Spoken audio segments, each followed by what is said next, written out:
And here we are in the heart of America, Washington, D.C. Sure miss everybody back home in the Treasure Valley. Kevin Miller with you here. Phone numbers 580-5436, 580-KIDO. And we haven't really gotten into what happened yesterday with Judge Kavanaugh. Here is Senator Cruz. They haven't been able to give even a single argument that is going to derail this nomination. No Democrat has disputed that Brett Kavanaugh is qualified to serve on the Supreme Court. And they're just really expressing the rage of the far left to Donald Trump. They're mad that Trump won in 2016 and Hillary Clinton lost. And there we have it. More from Senator Cruz at KIDO, on KIDO Talk Radio. Come October, we're going to see Judge Kavanaugh become Justice Kavanaugh. And that's a great victory for every one of us who cares about the Constitution and the Bill of Rights and our fundamental liberties. So there we have it. We'd love to take your phone calls on that. Big news going on today. People doing their very best to derail the President of the United States. We'll take your calls, get your reaction at 580-KIDO, plus Judge Kavanaugh, plus Nike. We are holding their feet to the fire. Bristol County Sheriff Tom Hodgson joining us now. Sheriff, good to have you with us. Great to be here. Thanks for having me. On one hand, here you are in, this. How should I put this?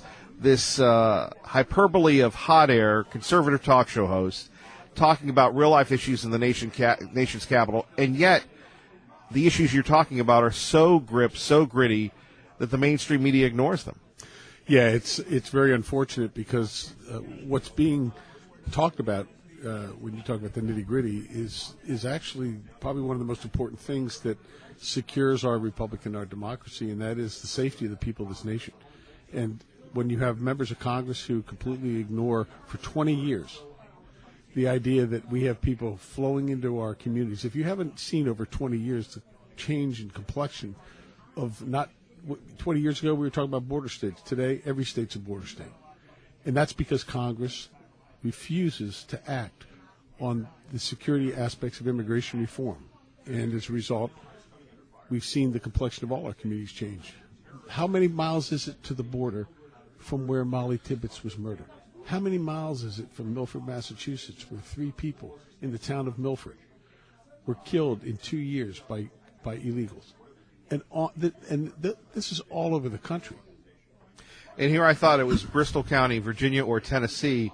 You don't have the Massachusetts I have my R's. Right, yeah. You have your R's, well, sir. I originally grew up down here, believe it or not, in Chevy Chase, Maryland. But a Southerner by birth then, right? Yes. Well, you're right about that. Iowa, Indiana, not really destination states like Georgia or North Carolina. Your state of Massachusetts, you're in the heart of the libs. You're in Libville. I'm sure you've been vilified for sticking up for Americans, called xenophobic, called racist. Do you ever just sit back and say, I've dedicated my life to law enforcement, I've put my life on the line, and yet here we have, in my opinion, sir, not yours, cowards ripping you for wanting to enforce the very laws that keep us safe? Yeah, I grew up in a family of 13 children. Excuse me. And so for me, I look at those people like I do one of my brothers or sisters arguing with me at the table. I don't let them affect me because the majority of people that I'm dealing with, I know. I'm a Republican in the biggest Democrat enclave in Massachusetts, so I know that the issues I'm talking about matter to everybody. We don't put our finger in the air and go, are you a Democrat or Republican or Independent? Right. When we're deciding whether we're going to create a program to make you safe. So those are people that have a different agenda and ideology that don't conform or comport to what the people of this nation really want. Sure. How in danger are we?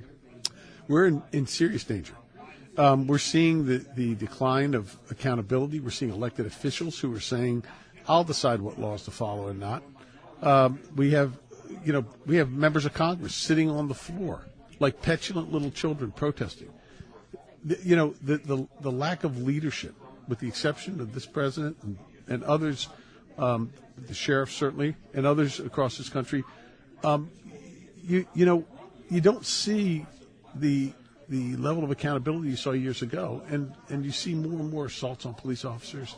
There's this breaking down of authority and so forth. So we're in serious trouble, and we need to get back to the basics. The president's been clear about it, and I said yesterday when I presented him this award, I said, Mr. President, at the GOP convention when you were giving your nomination speech, you said, 1 year from now when I'm in the White House, I can assure you we are going to reclaim and reestablish the rule of law in this country. And those are the kinds of things that he's been working on that are absolutely fundamental to turning this country back in the right direction. Okay, Sheriff. We just talked to your colleague from Idaho, our friend Kieran Donahue. Yes. So you're in the room yesterday with the president. Big story going on, and you presented him this award. What was that like for you as an American? There you are in the White House. You testified on Capitol Hill. Obviously, this is a big issue. We all go back to our day jobs after this. But to be there as a son of America, what was that like?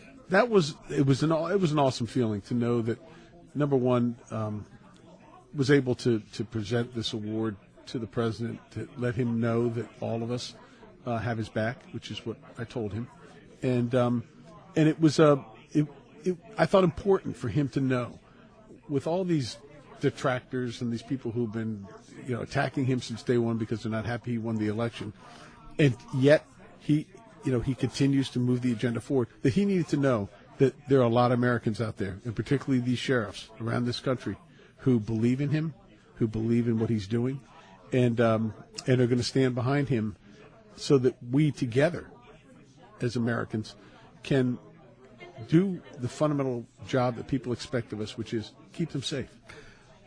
What was that like, being so close to the President of the United States? No, you're just sitting there, and again, you're closer than any of us will ever get. So here you are. For me, I would be saying, Kevin, don't say something stupid. Don't trip. Don't be too sweaty. Yeah. Well, no, I hear you. But for me, I generally will speak right from my heart. Right. And so that I didn't have a real nervousness about it. Obviously, I thought about my remarks ahead of time. But you in law enforcement sum people up, right? When you see somebody that's just your training. Sure. When you saw the president, you're next to him. How'd you sum him up? He's a very down-to-earth person. Yeah. Very easy with people. Immediately, you're able to speak with him, and he's engaging. He's very engaging, and in his whole just his appearance. But he's a man of tall structure. Sure. But and certainly someone that you obviously revere and honor as the President of the United States. Right. So you have that part of you but. To me, I was more focused on, look, I want you to know what we think about you. I want you to know what people in this country think about you. And so I probably maybe wasn't as nervous as maybe other people might have. Right. You had your chin strap on. It was game time. And I knew what I felt. And I knew what the sheriffs across this country felt. So it was an easy thing to sort of just tell him. I was more worried making sure I didn't go too long. Because I could have gone longer. Well, he would have probably cut you off there. Bristol County Sheriff, Massachusetts, Tom Hodgson joining us. Kevin Miller on KIDO Talk Radio. When we take a look at law enforcement, what would a world be without ICE? A disaster, particularly with what we've seen over the last 20 years, particularly the last 10 years with people, and prior to the president coming in under the last administration, we saw with DACA and all these other programs that sort of catch and release, all these other things that they were doing, that they were flooding our communities. They were trying to put people at military bases. In our state, shipping them from all over the country after they arrived over the border illegally. So ICE is critical to us. I was down at Ground Zero for 5 weeks with staff, and we were on the rescue effort that met people from all over the country, rescue workers and law enforcement, and there's one message that we all walked away with. It was so critically important. We understood there that we weren't doing as good a job as we could do to protect the people of this nation because we were working in silos. We needed to share our resources, share our intelligence if we were going to put our absolute best foot forward and know we're giving the public everything we can to identify criminals in our community and remove them from the neighborhoods. And that has to do with your partnerships. So ICE can't be in the neighborhoods every day and know what's going on. Sure. Nor is the FBI. That's why we have people on FBI task forces. We have people on DEA. Why is it that one federal task force is off limits? Right. It's all about politics. Well, and then we have the vilification of ICE and calling them thugs and such. Let's go back to our old friend, former President Obama, and how he treated law enforcement. Look, law enforcement. We from the time he had that little coffee in the garden there, that was the beginnings. That was the optic that was going to begin to sort of make law enforcement look like they really weren't doing things the right way. I confronted Eric Holder twice. Very Once. personable young man, yes. Well, let me tell you, I had a lot to say because I said, you demonized law enforcement across this country after Ferguson. And you suggested that this was based on race. And now both your investigation and the other investigation that was launched have come back and said that officer did everything he was trained to do given the threat he was faced with. Do you now feel badly that you have caused us to hesitate when we don't need to hesitate and created this image that law enforcement is an enemy of the people? Right. He said, I object to your assertion that I ever used the word race. I said, well, with all due respect, Mr. Attorney General, you may not have used that word, Right. but everybody in this room and across this nation knows exactly what you were saying. All right. How did he strike you as a person, Holder? As a double-speak person, Yeah. I found that with his replacement, Loretta Lynch. She, in fact, I called her out on something that at a meeting where she was suggesting that it was Congress was the problem, when in fact we knew Congress wasn't the problem with regards to us getting our seizure monies. It had everything to do with them. And but I don't like it when if you just tell us the realities, but don't come in and pretend. In fact, I'm sure you remember Sheriff Clark. Right. Sheriff Clark was even more direct than I was, and it was not a happy ending when it was done. But he I'm talking now about Holder. So, look, law enforcement lost a lot. Right. I mentioned this to the president yesterday. I said, thanks to you, you've allowed law enforcement to regain our footing. I'd like you to just say some stuff to the families of law enforcement folks or to law enforcement officers listening right now in Idaho on KIDO Talk Radio. What would you like to say to them? Like you, take up the shield, take up the badge, keep the bad people away. We so don't appreciate them enough, but you are one of them. What would you like to say to them? What I would like to say to them is stay true to your oath, that the people, by and large, do appreciate what we're doing. There are the detractors out there, but don't be sidelined by it. We have a mission. We know what it is, and God bless them and their families for stepping forward, putting themselves in harm's way every single day to protect the people of the nation. And there isn't anything more patriotic, in my view, other than serving in the military, of course, but for law enforcement people to choose and their families to know that their loved one is going out there not only making a difference for them and their families by a living, but also making a difference in their community to keep them safe and to support the ideals of our Constitution and what the laws are all about. God bless you, Sheriff. Thank you, sir. Thank you. Thanks Appreciate for having you. us. You're listening to Kevin Miller on 107.5 FM, 580 AM, KIDO Talk Radio. First, though, the New York Times this afternoon published a remarkable op-ed piece. It was written anonymously. It's the work of someone who claims to be an official inside the Trump administration, a member of the underground resistance within the West Wing. We think we've got a pretty good idea who wrote this piece. We've called the White House for comment on it tonight. But until we confirm the identity, of course, we're not going to accuse anyone in public. We'll keep you posted on that. The piece does make a couple of points. The first is that the president is an unpredictable and mercurial boss who is light on policy detail and given to saying outrageous things. That is true. Sorry, it is true. If you've ever seen him give a speech, you already know that. One of the most striking things about Trump is that he's almost exactly the same in person as he is when you see him. Tucker Carlson from Fox News. Remember, when you're listening to Fox News in the Treasure Valley, that's Ada, Canyon, Boise, Gem, all the surrounding counties, you're listening to 107.5 FM, 580 AM, KIDO Talk Radio. To the phones, and we go to the publisher of the Gem State Patriot, GemStatePatriot.com, the beloved, the sweet prince, Tea Party Bob. Good morning. Good morning, Mr. Miller. It appears you're enjoying yourself in our great capital, hobnobbing with the bigwigs. I don't know if I'd go that far, actually, trying to avoid heat stroke.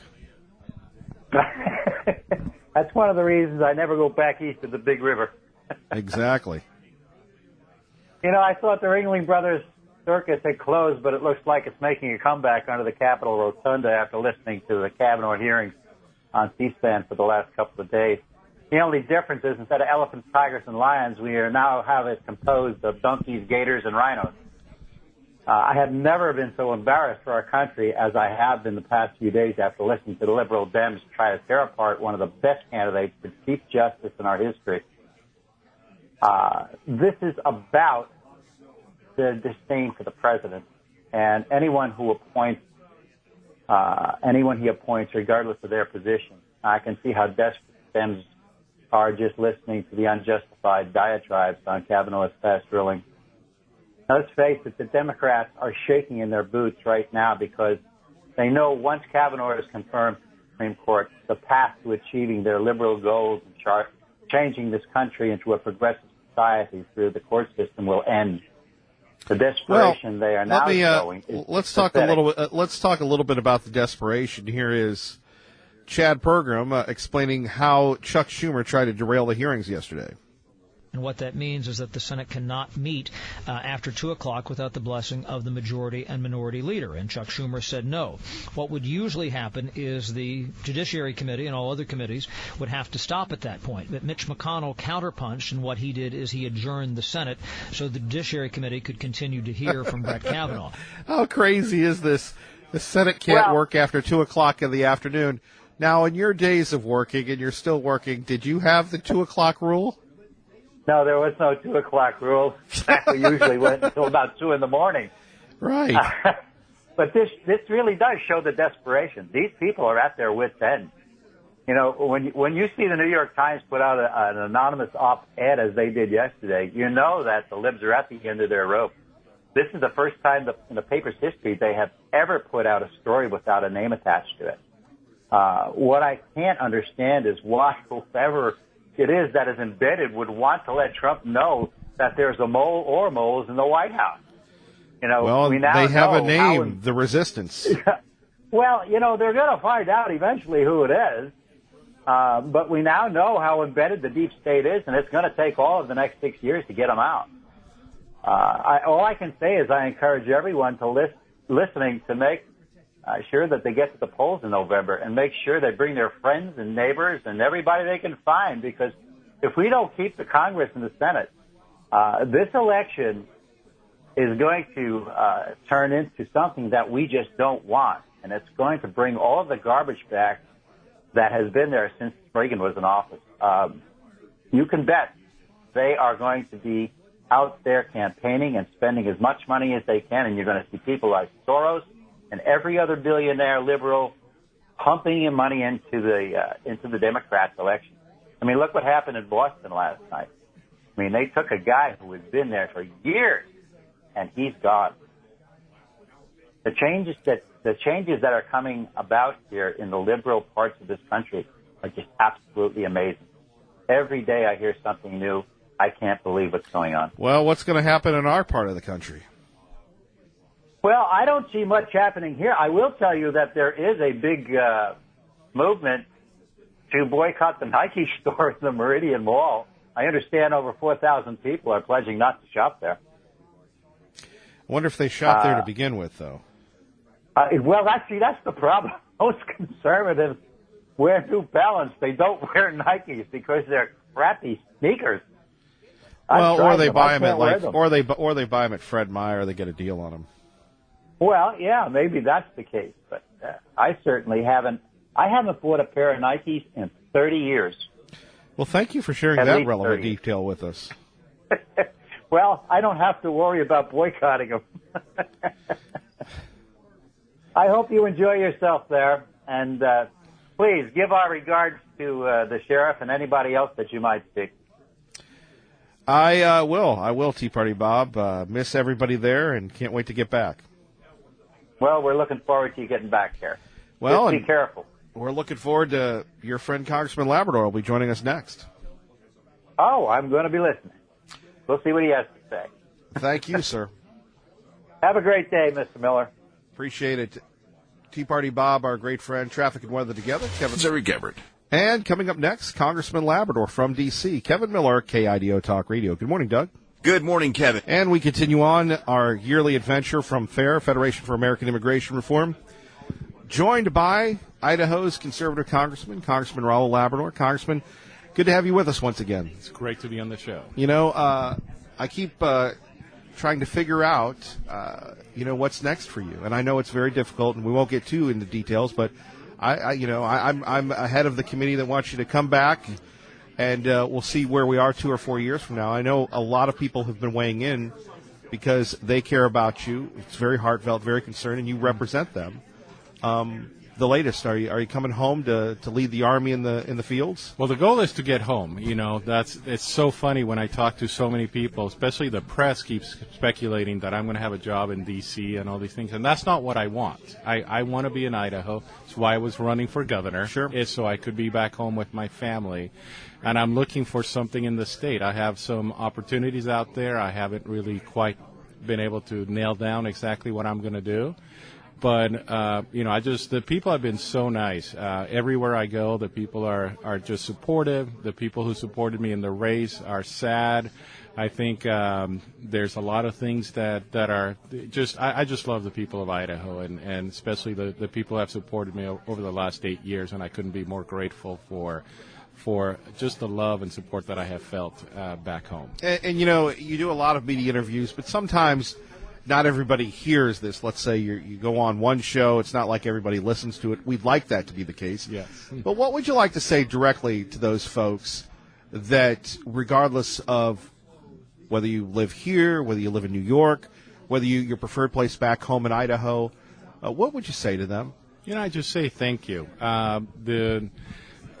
There's nothing that touches me more than being at the grocery store and having just somebody approach me and just thank me for the last 8 years of service. Or, the cashiers, the people that are shopping. I'm a regular guy. I go with my wife shopping whenever she needs to go out. That's how we spend our time together. That's the quality time. Yeah, that's the time where we go out and do things together, go to the movies or go out to eat, have the kids out. We just do things together. That's pretty much my pastime, is to do things with my family. And it's just heartwarming when people just come up, on the airport, on the airplane when I was coming here. It's just people started just thanking me for my service, and I really appreciate that. Family has always been the priority for you. When you were a state rep, you sacrificed time from your family, time from your business. Obviously, this has been a long haul. How different is the world of being in the House chamber that we all as little kids have thought, oh, that would be neat, that would be wonderful, to being in the supermarket at Albertsons and Eagle? It's better to be in a supermarket in Albertsons and Eagle. It's much better. The quality of the air is better. You don't have the humidity. You can feel the humidity here today, right, Kevin? Yeah. And you don't have people stabbing each other in the back. Right. It's just the real world where people are concerned about everyday issues. So, I'm looking forward to going to the private sector. I'll always be involved in politics. I love politics. I'm a junkie, as I was a junkie before. You were? Yeah. Right. So I will always be involved, but I'm looking forward to doing something in the private sector as well. Do you think politics, and again, another certified Kevin Miller softball here on KIDO Talk Radio, but we never get a chance to really explore this in conversations. Usually it's, hey, what about this issue? What about that issue? But has politics changed from the days when, you and I were kids during Reagan, where more people are opting out? And if so, do you believe that's a danger to our republic? Well, what worries me is the 24-hour news cycle requires people to be at each other's throats all the time. And I think it's funny when you see people that they're playing a character on TV, and then they get off the stage and they're somebody totally different. I try to be the same person. I'd say you're the same person. Yeah, yes. In front of the camera, on the radio. in private. I just don't change who I am. Now, some of that is bad, and some of them has caused me to get a lot of enemies because I tell people bluntly what I think. I don't mince words. I don't sort of back off because somebody is, I treat the king and the pauper the same way, and I talk to them the same exact way. And not every politician is like that. Some politicians are more guarded when they're with really important people. They don't really say what they want, what they think when they're with people that may be a potential donor. I got in trouble because I've told a lot of really wealthy people in Idaho what I really think. And they don't like it because they want politicians to kiss their rings. And I'm just not willing to do that. Any regrets on that? No. None whatsoever. I mean, everyone can always learn to maybe couch things a little bit more diplomatically. There are some ways to say things and better ways to say them, but I have no regrets about being direct about everything that I have ever done. Congressman, issues too big to ignore. As an attorney, as someone who's been involved in the process, what do you make of what's going on with Brett Kavanaugh? It's shameful what the Democrats are doing. This is a highly qualified individual who is going to be a great Supreme Court justice. And I think several of the senators said it quite well over the last couple of days, is that the Democrats are just mad that they're not the ones picking the nominee. And they're going to do everything they can to stand in the way. If you look at how Republicans approach some of these hearings when they're in the minority, the way they approach them is they just debate with the nominee why the person is unqualified or why they're not going to vote for that person. But this is delay. Now they think they're doing it in retaliation to what happened the last time, and I understand that. But, for the media to actually tout the people that are interrupting the hearings, for the media to be okay with the delay tactics, this is what's wrong with our society. There's a certain decorum that should always exist in a public hearing, and that decorum is going away. I try to do that. I always try to do that in my public appearances, even when again going back to getting in trouble. I remember when Obama was president, and many of my supporters wanted me to say ugly things about Obama, and I just wouldn't. Because I would always tell them that I disagree with him politically, right? And I'm willing to tell you everything I dislike about the president, but I'm not going to call him names and I'm not going to say negative, nasty things about him. My job is to defeat him at the ballot box, and my job is to defeat him in the arena of ideas. But it's not to call people names and to treat people that way. And I think we're missing that in our political life. And I hope we can get back to it. I'm afraid, though, that because of this 24-hour news cycle, that we're never going to be the same. Congressman Labrador, as we continue on here from FAIR, holding their feet to the fire, Kevin Miller in the morning, 107.5 FM, 580 AM. We talk a little bit about the president. You know him well. What do you make of the outing of the resistance, number one? And number two, just as you campaigned for the president a couple years ago, do you see yourself injecting yourself, whether it's in Idaho, which is the obvious choice, or across the nation, helping the Republicans maintain the majority of the House? I'm going to do everything I can to maintain the Republican majority in the House. I feel confident that we're going to maintain the Republican majority in the House. I think, I don't think the president will listen to my advice, but there's one thing that I think the president has made a mistake, and he needs to. I hope this moment helps him understand clearly the mistake that he made. He surrounded himself with a lot of swamp dwellers when he went to the White House. He relied on people like John Boehner, like Kevin McCarthy, and others to tell him who should be members of his staff. So even though he came here to drain the swamp and to really fight the establishment, he allowed some members of the establishment to decide for him who should be his close inner circle. And I think that's what he's learning right now, that close inner circle is more interested in advancing their own causes that they are in advancing the causes that brought the president to the presidency. And I hope that he learns that from what's happening right now. Is the deep state real?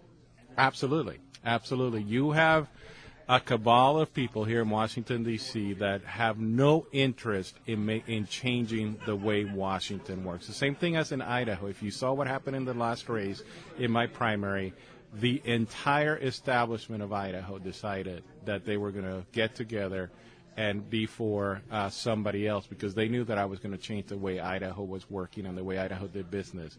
The president was much more successful than I was in beating that establishment in the primary.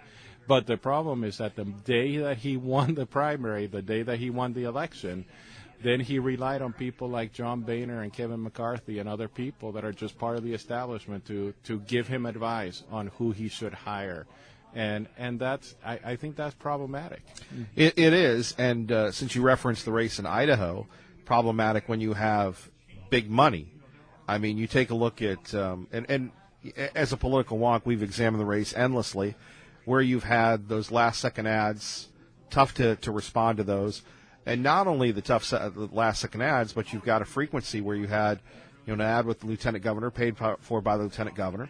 Then the realtors, supporting the lieutenant governor, then the farmers support. And as someone who monitors the media, when the frequency is 4 or 5 to 1, even if you have the folks, the message is going to be tough to overcome, especially in the last couple of weeks. Well, it was 10 to 1 between my two opponents. But the reality, I'm not going to complain about it. No, just an examination of what happened. I made some mistakes, and I allowed my opponents to define me, and I made an assumption, which I should have never made, that no politician should ever make, that people remember who you are and that you're the conservative in the race, and I made that assumption, and that was a fatal mistake. So I'm not going to complain about it. The reality is that we were outspent by a lot of money. But it is what it is. Usually the person who runs the best race is the one that wins. Even the problem is that sometimes running the best race means not telling the truth, and I'm just never been willing to do that, Kevin. Congressman, finally, you would have done things differently. I know in my life I would have done a lot of things differently. Yeah. But then I wouldn't be here with you. But exactly, and you would be happier. And you would be happier as well, probably. But any other final thoughts here? I know you'll see our great friend Neil in a minute, but final thoughts, sir? No, just, I'm excited to be here to finish out my term. And, again, I'm just grateful to all the people of Idaho. They have been amazing, my supporters in the district, the people who have been out there. I had people who just sacrificed. That's what hurt me the most is to see the people who went out there and sacrificed so much to make sure that I was doing what I was doing for the last 8 years, and they wanted me to win in the race, and they're just truly amazing friends, and I will be forever grateful to them. Well, and again, this is me, not you, and you're going, dude, am I done with this guy yet? Final thought, I mean, those are incredible friends and incredible resources, and hopefully, for the sake of the state, that you can come home to Idaho, and we'll see you again. Well, I look forward to seeing what's in my future. I'm excited about the future. I'm excited to be home. I spent the month of August at home, and, the weather couldn't have been better. Right. Being home with the family couldn't have been better. So I'm looking forward to that. Right. No humidity in Idaho. Yes, sir. Thank you, sir. All right. Thank you. You're listening to Kevin Miller on KIDO Talk Radio. I would like to know the person you're thinking of, because what if there's... I think you're thinking of someone and you don't want to tell us. Who did you have a conversation with? I'm not going Mr. Chairman, I'd like to raise an objection here. There we have it, Camilla Harris, Senator, going after Judge Kavanaugh. Kevin Miller in the morning, KIDO Talk Radio. Let's take some calls. Thanks to Congressman Labrador joining us. Let's go to Max in Garden City. Pete in Mountain Home. My apologies, Pete. Good morning. You're on KIDO Talk Radio. Morning, Kevin. First of all, I'd like to thank Congressman Labrador for honestly representing the people of Idaho, even though I was not in his district. I thought he was my congressman, too. Secondly, I would like to say, and I cannot actually reveal my source because it's highly confidential, but I have a source inside the New York Times who who assures me that the New York Times publisher is working directly with Vladimir Putin, and they're colluding, and it's just awful, and they're trying to destroy America. And my source tells me that. And of course, you can't deny a secret source, right? Exactly. Yes, from anonymous sources, right? Very credible. Clear that the New York Times is traitorous and they should all be put in jail. And then the other thing that occurred to me along the line of unintended consequences, all of what the left is trying to do to Judge Kavanaugh in these hearings and the way they are treating him pretty well ensures that once he is confirmed, which he will be, he will not be overly sympathetic to any of their causes. No, he won't. And you can hear the fear and everything else as they try to come up with things again and again. Let's hear some more. It's a really specific question. I would like to know the person you're thinking of, because what if there's... I think you're thinking of someone and you don't want to tell us. Who did you have a conversation with? I'm not gonna... Mr. Chairman, I'd like to raise an objection here. Crazy. Yeah, it's basically they lost. And as Barack Obama said, elections have consequences. But they will not accept it. They refuse to accept that was a viable or valid election because, they won the popular vote, right? And they don't care about the Constitution and the Electoral College. So, but I really think they are providing the Republicans. I'll tell you what, if the Republicans running for Congress and the Senate aren't using all of this verbiage in these hearings for their ads, they're crazy. I mean, these will make great election ads, the screaming and just the whole bit. Well, the mob rule, yes. Yeah. And I will say, as far as I was concerned, the biggest issue in the last election for President Trump was the Supreme Court. And for me, it was a Second Amendment issue. And I think that when you get out into places like Montana with Senator Tester, I think that if he votes against Kavanaugh, I think he's doomed. Well, we'll be monitoring Tester. Pete, Thank you for the call. Thank you. Traffic and weather together. You're listening to 107.5 FM. I'm News Channel 7's Eric Everett. Have you discussed Mueller or his investigation with anyone at Kasowitz, Benson, and Torres, the law firm founded by Mark Kasowitz, President Trump's personal lawyer? Be sure about your answer, sir. Well, I'm not remembering, but if you have something you want to... Are you certain you've not had a conversation with anyone at that law firm? Kamala Harris auditioning for the national audience going after Judge Kavanaugh. Good morning, Kevin Miller from Washington, D.C. Back to the phones at 580-5436. Your phone, your voice, your vote. Good morning, Liberty Linda. Yes, good morning, Kevin. It was just nice to see Judge Kavanaugh take control yesterday. And we saw that he wasn't going to allow anyone to mow him over. I liked the way he didn't give in an inch. He did his homework, or he just naturally knew all those cases, anyway, that were brought up. I know what it's like to be in court and fight for your client and case if you know you're in the right. Now we know how he will be as a justice. And I thought he held his ground yesterday, and he fought eloquently. And so I trust him to be a very good justice for us. Well, he's going to be a great justice, and that's the problem. I know. And it is embarrassing to see for the leaders of our country and the way they are acting. It's unbelievable, actually. We're sitting in our homes watching the television, and we're thinking, and these are our leaders? And it just, I don't know for others, but for me, it's just almost unbelievable. Well, and then we have you. Right. Well, thank you, but then you've got the New York Times editorial. They're trying to pull the coup on our president. I know. Do you really think there's someone,